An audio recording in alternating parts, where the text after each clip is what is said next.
Bon Dieu béni nous fanatiquement, grâce bon Dieu couvrir nous, et comment nous y est, nous saluons nous en quantité.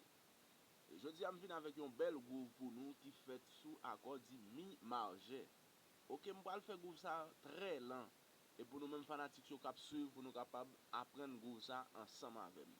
Nous allons aller avec très lent. Après ça, nous allons plaguer un bit sous lui pour capable voir comment la passer. Ok, n'importe directement. Ok. Ok, c'est comme ça.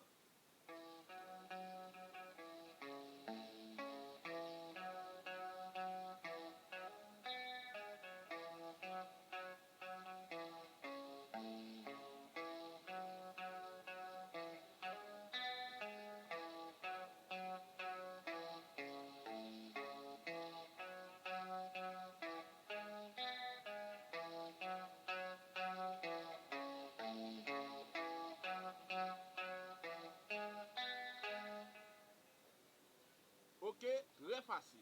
Ouais.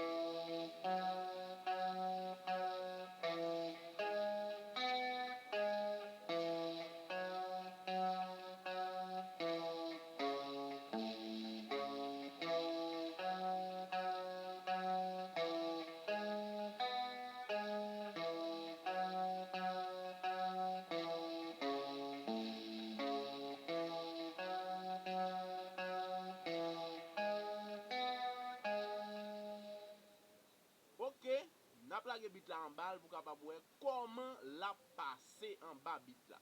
On a regardé.